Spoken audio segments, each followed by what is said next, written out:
Janine Gutierrez and Jericho Rosales sweet moments at Balaraw Rap Party. Hello again mga chika, Dora. Sa wakas nga, in-reveal na ang bagong pelikula ni Miss Janine Gutierrez entitled Balaraw.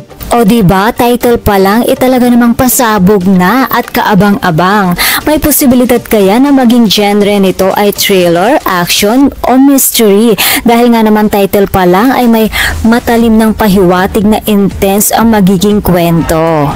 At heto na nga katatapos lamang ng kanilang rap party, sobrang saya at punong-puno ng energy, wasakan levels daw sabi nga ng ilan.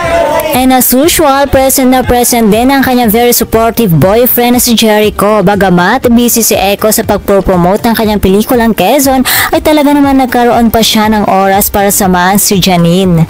Hindi niya iniinda ang pagod. Sana all sinasamahan, di ba mga chikadoras? Kayo naman mga chikadoras, sinasamahan ba kayo ng boyfriend nyo?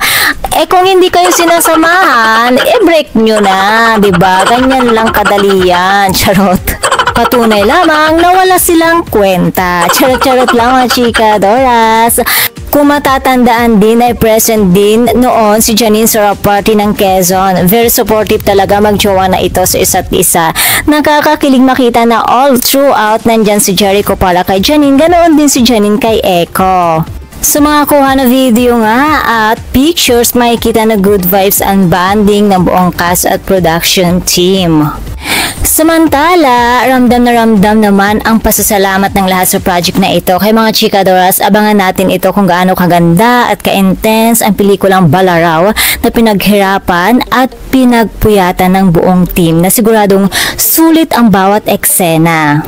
At kung si Jericho ay may Quezon, si Janine naman ay may Balaraw. Ang daming ganap talaga na magjowa na ito, Kaya naman mga chikadoras, patuloy pa natin silang suportahan sa kanilang proyekto. And that's all for mga chikadoras. For more showbiz and Ekonin update, please don't forget to like, share, and subscribe my channel. Thank you for watching.